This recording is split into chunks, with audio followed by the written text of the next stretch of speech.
আসসালাম, বসো। তুমি? জি আঙ্কেল, আমি অপু। আর বলতে হবে না, তোমাকে আমি চিনি। আর তুমি যে কথা বলতে এসেছো সেটাও আমি জানি। তবে এ ব্যাপার নিয়ে আমি তোমার সাথে কোনো কথা বলবো না। রিয়া আমাকে তোমার ব্যাপারে বলেছে, আর তার উত্তরে আমি কি বলেছি নিশ্চয়ই ও তোমাকে বলেছে। সো এই বিষয় নিয়ে টাইম ওয়েস্ট করে কোনো লাভ নেই। আর শোনো, জীবনে এই সময়ে সকল বিষয় আবেগকে প্রাধান্য না দিয়ে বিবেককে প্রাধান্য দেবে, তাহলে জীবনে এগোতে পারবে। আঙ্কেল,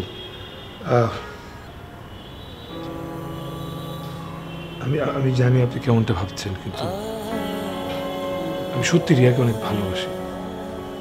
আর আমি চাই এস্টাবলিশ হয়ে ওকেই বিয়ে করতে। আমি দ্রুত এস্টাবলিশ হয়ে যাবো আঙ্কেল, আপনি বিশ্বাস করেন। এস্টাবলিশড হয়ে মানে?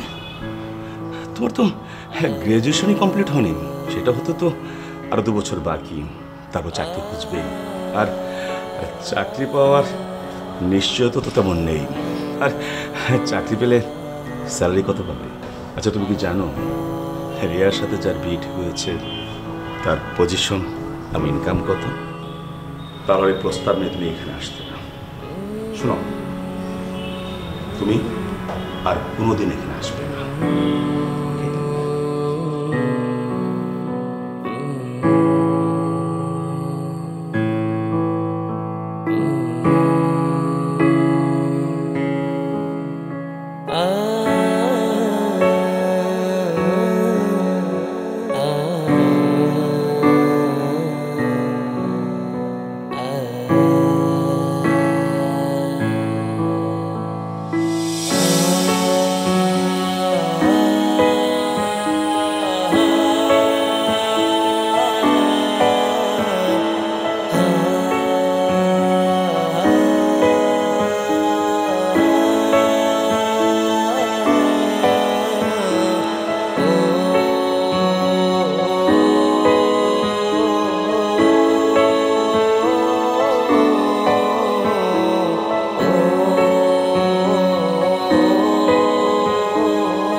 চলে আসলো আমার বিয়ের দিন।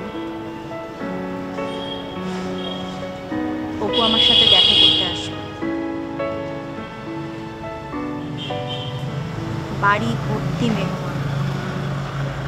খুব কষ্ট করে সবার চোখ ফাঁকি দিয়ে আমিও অপুর সাথে দেখা করতে গেলাম, বউ সেজে। আমাদের শেষ দেখা।